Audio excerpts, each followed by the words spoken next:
Pronti? 1, 2, 3.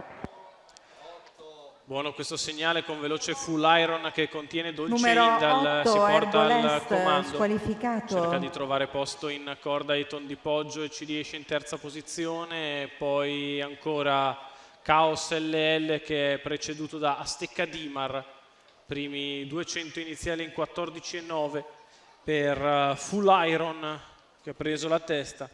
Il cavallo francese interpretato da Maurizio Cheli guida, ha sbagliato Chaos LL che seguiva in quinta posizione, primi 400 metri di corsa in 29,6.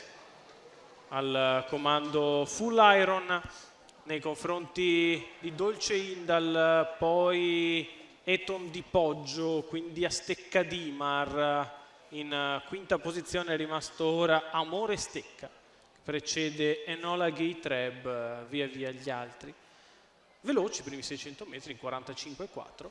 Maurizio Cheli che mantiene buona cadenza in salchi all'allievo di Sabina Breccia e Niccolò Venturi. Passa in 1 minuto e 6 decimi i primi 800 di gara. Full Iron al comando, sempre a buon ritmo. Nella sua scia c'è Dolce Indal, poi Eton di Poggio. Numero 11, Charlie's Magic, squalificato. Metà gara in 1.16,3, finita tabellone Charlie's Magic che ha sbagliato in coda. Sotto alle tribune non cambia nulla, se non che Chaos LL che è rimasto di fuori prova ad avanzare, ma per ora stenta. Cercano di muoversi dalle retrovie Enola Gay Treb dello DVF. Ancora una frazione veloce in 15 sotto alle tribune. Buon ritmo, quello imposto da Full Iron che cerca di metterli tutti lunghi. Nella sua scia è sempre Dolce Indal, poi Eton di Poggio, quindi Astecca Dimar e Amore Stecca. 15 anche la curva di destra. Continua così, con parziali svizzeri il leader. Dolce Indal sempre in seconda posizione, Eton di Poggio in terza.